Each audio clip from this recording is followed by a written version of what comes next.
ಲಾಭದಾಯಕ ಸುಸ್ಥಿರ ಕೃಷಿ, ಚೇತರಿಕೆ ಪರಿಸರ ವ್ಯವಸ್ಥೆಗಳು ಹಾಗೂ ಎಲ್ಲರಿಗೂ ಆಹಾರ ಭದ್ರತೆ ಖಾತರಿಪಡಿಸುವ ಉಪಕ್ರಮಗಳನ್ನು ಬೆಂಬಲಿಸಲು ಸರ್ಕಾರ ಬದ್ಧವಾಗಿದೆ ಎಂದು ಕೇಂದ್ರ ಕೃಷಿ ಮತ್ತು ರೈತ ಕಲ್ಯಾಣ ಖಾತೆ ಸಚಿವ ಶಿವರಾಜ್ ಸಿಂಗ್ ಚೌಹಾಣ್ ಹೇಳಿದ್ದಾರೆ.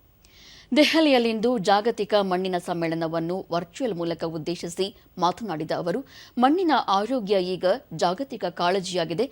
ಸುಮಾರು 30% ಮಣ್ಣು ಸಾರಾಂಶ ಕಳೆದುಕೊಂಡು ಹಾಳಾಗಿದೆ. ರಾಸಾಯನಿಕ ಗೊಬ್ಬರಗಳ ಅತಿಯಾದ ಬಳಕೆಯಿಂದಾಗಿ ಮಣ್ಣು ದುಸ್ಥಿತಿಗೆ ತಲುಪಿದೆ ಎಂದರು. ದೇಶದಲ್ಲಿ ಸಾವಯವ ಕೃಷಿಯನ್ನು ಉತ್ತೇಜಿಸಲು ಸರ್ಕಾರ ಮುಂದಾಗಿದೆ. ಸ್ಥಳೀಯ ಮತ್ತು ಜಾಗತಿಕ ಮಣ್ಣಿನ ಸವಾಲುಗಳನ್ನು ಎದುರಿಸುವ ಆವಿಷ್ಕಾರಗಳನ್ನು ಅಭಿವೃದ್ಧಿಪಡಿಸುವಲ್ಲಿ ವಿಶ್ವವಿದ್ಯಾಲಯಗಳ ಕೃಷಿ ವಿದ್ಯಾರ್ಥಿನಿಯರು ಹಾಗೂ ಸಂಶೋಧಕರು ಪ್ರಮುಖ ಪಾತ್ರ ವಹಿಸಬೇಕು ಎಂದು ಹೇಳಿದರು. ಶಿಕ್ಷಣ, ಪ್ರೋತ್ಸಾಹ ಹಾಗೂ ಆಧುನಿಕ ವೈಜ್ಞಾನಿಕ ಮಾಹಿತಿಗಳನ್ನು ಸಕಾಲದಲ್ಲಿ ರೈತರಿಗೆ ನೀಡುವ ಮೂಲಕ ಸಬಲೀಕರಣಗೊಳಿಸಬೇಕು ಎಂದು ಕರೆ ನೀಡಿದರು.